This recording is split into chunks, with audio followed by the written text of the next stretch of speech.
By John Herskovitz, Austin, Texas. Reuters. A quarter century after her disappearance in southeastern Texas, authorities said on Wednesday they have unearthed what they think are the remains of a 15-year-old girl in a shallow grave about 20 miles from the rural store where she was last seen.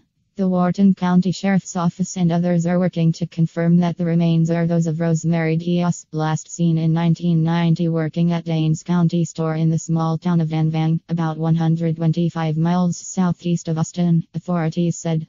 A man identified as a suspect in Diaz's disappearance died a few months ago and her remains were found on property belonging to the suspect's family, Sergeant Scott Grosser of the Sheriff's Office said at a news conference. The deceased suspect was described as 48 to 50 years old.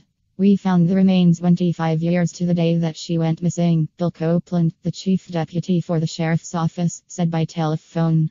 Along with the remains were personal items including a ring that her family gave Diaz, authorities said. We have every reason to believe that the remains that have been recovered are those of Rosemary Diaz, Grosser said. It was a very emotional experience for the family and for law enforcement, he added. There was no sign of robbery at the store at the time of her disappearance, and her belongings and vehicle were found on the premises, according to the Texas Department of Public Safety.